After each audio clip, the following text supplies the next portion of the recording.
Ok, minha gente, já de volta batendo papo com vocês, e hoje com a Maristela e com a Bibi. Olha só, o José Acácio, ele faz a pergunta, essas pessoas esquisitas são quem? Os pobres? Ô Zé Acácio, não fomos nós que falamos, quem falou foi a Miriam, né? Ela que botou aqui, os esquecidos não têm vez, aí você botou, as pessoas esquisitas, mas aí não é esquisito, são os esquecidos. Seriam os pobres? Aí a gente tem que perguntar a Miriam realmente para quem ela está se... Entende-se que sim, né? Mas a quem ela está se referindo. Zinho Pessene, esse sabe tudo também de turismo, né? Sabe quem é o Zinho, né? Esposa dele, um beijozinho, um beijo, Fran. O Zinho está aqui com a gente, né? E ele botou, relacionado à mobilidade urbana, faço minha parte revitalizando e conscientizando os cidadãos e turistas na principal entrada de Terê. Penso que a Aviação de Deus tem uma missão importantíssima, visto que a linha do Soberbo cruza a cidade levando o turista de uma ponta a outra. Beijo para Bibi. Zinho Pessene. Eu sou uma fã dessa família, desse mate, então nem fala, Casa Z é o meu point de final de semana, eu amo, indico para todo mundo quem não conhece esse mate.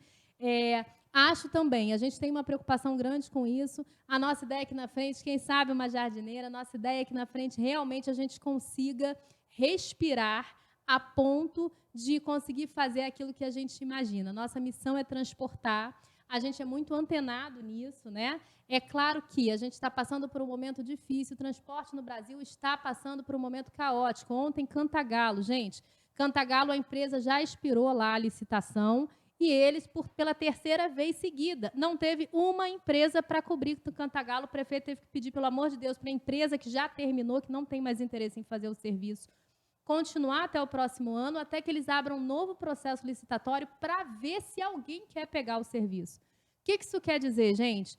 A gente está no momento do transporte público coletivo no Brasil, um momento muito delicado. Ninguém substitui ônibus, porque o ônibus carrega gratuidade. A missão do empresário de ônibus, aqui ou em qualquer lugar do Brasil, realmente a missão é transportar. Não é fácil. Hoje a gente entende que a tarifa é cara para quem paga e barata para quem opera. Então, isso é um fato, nós somos sensíveis a isso, mas a gente entende que agora os governos municipal, estadual e federal estão voltando os olhares para o transporte público, entendendo o seguinte, a gente precisa fazer, não é por empresa não, a gente precisa fazer pelo sistema, ou seja, pelo passageiro. E aí vai chegar nesse momentozinho da gente ter esse papel fundamental também no turismo, a gente entende que é dessa forma. E sem dúvida, essa linha, na verdade, para mim, quando passo ali, paro, depois de tomar teu mate e sento ali perto da Tereza Cristina, quando eu vejo aquele ônibus bonito parado ali, que é a linha 03 e 04A, que é Albuquerque Soberbo, realmente eu fico maravilhada com aquele ônibus ali, eu acho que é parte turística da cidade. Maristela. Nós viemos para cá falando sobre mobilidade urbana. Por quê? Porque muito massacram as empresas de ônibus, mas vai muito além. Como é que está sendo o trânsito? Foi se mudado para uma nova roupagem em determinado momento, né? Sim. E aí não deu certo aquela parte da integração, mas o caos no trânsito ficou. É caos para quem usa carro. Eu dei um exemplo para a Bibi, eu falei, Bibi, eu vejo da minha janela a dificuldade dos motoristas de ônibus que saem da rodoviária para fazer aquele contorno que quase que entram ali naquela pontezinha ou na peixaria, porque não tem espaço para eles fazerem eles fazem manobra bem difícil até, que o ônibus, claro, tem toda... Sim, mas é difícil mesmo. É difícil para eles. Eles são exímios motoristas, mas é bem difícil. E você vê que reflete em tudo.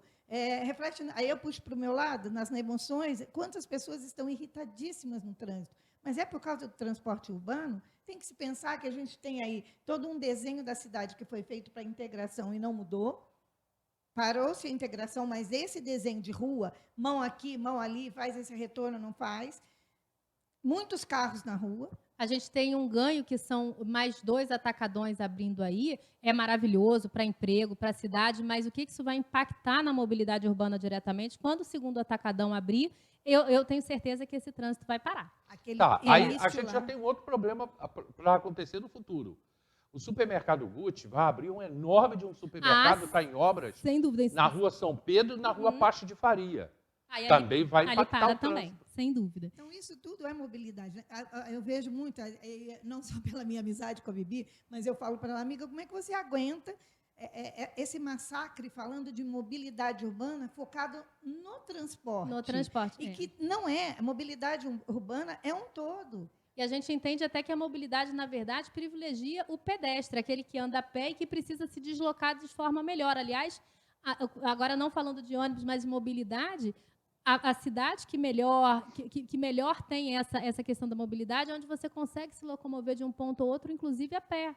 Andar a pé também é mobilidade urbana, né? Sim. Então, a gente precisa compreender. Ontem mesmo houve um caso no Morro do Tiro, quando o pessoal me ligando, eu vi uma postagem na internet, e eu já falei com o dono da postagem, então não estou falando de você não, muito pelo contrário, mas um ônibus parado, e aí as pessoas dizendo que desrespeito, sem se darem o trabalho de entender que, na verdade, havia um carro na via, e por isso o motorista não podia subir.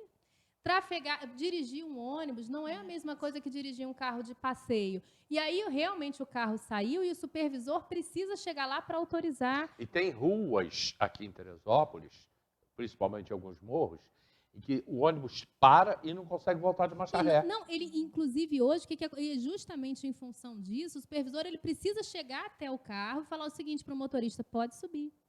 Por quê? Porque, gente, tem gente que fala assim comigo, poxa, Bibi, aqui passa caminhão de gás, mas por que o ônibus não pode passar? Gente, porque o caminhão de gás transporta gás, mas o ônibus ele transporta vida, nada se recupera. E a aviação Dedo de Deus, na verdade, agora eu tenho que puxar a sardinha para isso, porque é uma das empresas que tem uma responsabilidade no transportar que é absoluta.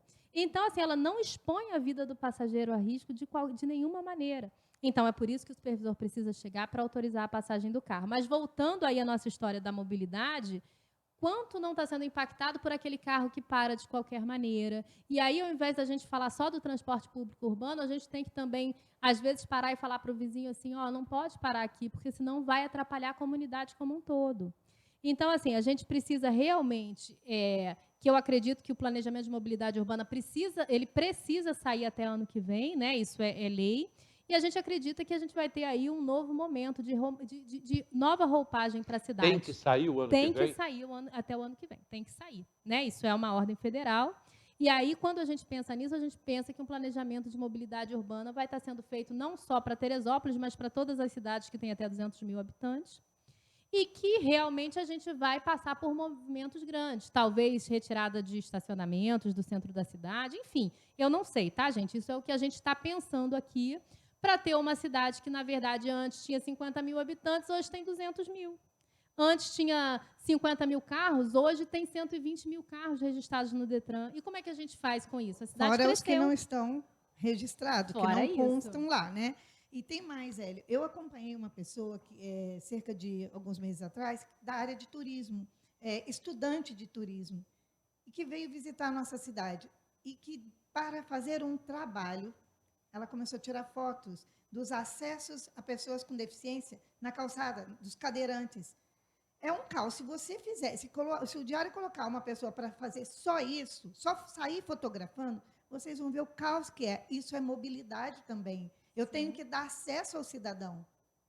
Sabe, nós estávamos falando no intervalo, nós precisamos sim botar a cara para fora, a gente já não está aguentando mais, ninguém mais. Então, revitalizar, dar condições das pessoas, ver uma coisa bonita. Você quer ver uma coisa aqui? Em raríssimos, talvez, não sei o número, mas em raríssimos lugares que nós temos aqui em Teresópolis, caminhada para o cego, o cego onde pode andar. Tá? Que você tem na Calçada da Fama, por exemplo, não tem. E ele ainda corre o risco ali da bengalinha dele cravar em algum buraco ali e ele cair. Alguns bancos, eles já têm isso como padrão. Então, ele já tem todo o piso tátil direcionando que ele pode seguir ou que ele nesse pedaço aqui, que ele tem diferenciação, é uma porta de entrada. O deficiente visual, ele precisa de um eu não sei o nome daquilo, realmente eu não sei. É piso tátil. Piso tátil? É. Ele precisa desse local, porque dali ele consegue ir embora, ele vai andando. E aqui em Teresópolis nós não temos isso. Porque ele não, isso ele é não mobilidade. Ele não sente só com a bengala.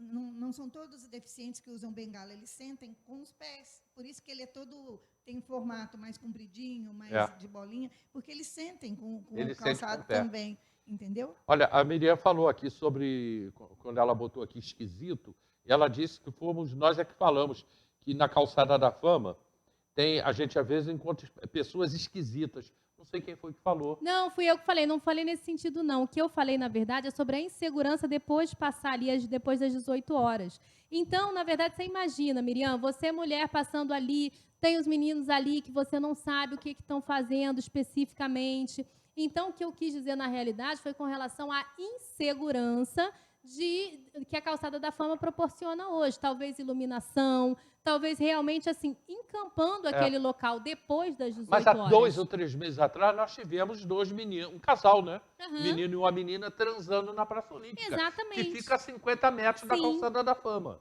Exatamente. Então, quando a gente fala isso, a gente fala, na verdade, numa sensação de insegurança. Quando você passa ali, você está sozinho, você está com seu filho, como às vezes acontece comigo. Depois de 18 horas, depois de 18 é até exagero, mas depois de 19, 20 horas, a gente se sente um pouco insegura de passar ali. Talvez a gente precise realmente encampar aquele local para que ele seja bonito da maneira que ele se pretende, da maneira que foi pensado dessa forma, né? Então, os quiosques ali, de repente, seriam utilizados como quiosques mesmo, que você pode sentar ali, tomar seu refrigerante, enfim, ouvir uma boa música, encampar mesmo aquele local para que ele tenha vida, para que ele tenha segurança e que não dê insegurança para quem passar. Reta final do nosso programa, vamos rapidamente para o comercial. Rapidinho a gente está de volta. Obrigado, pessoal. Agora sim, ela botou aqui. Então sim, agora está explicado. Mas foi exatamente isso. Voltamos já.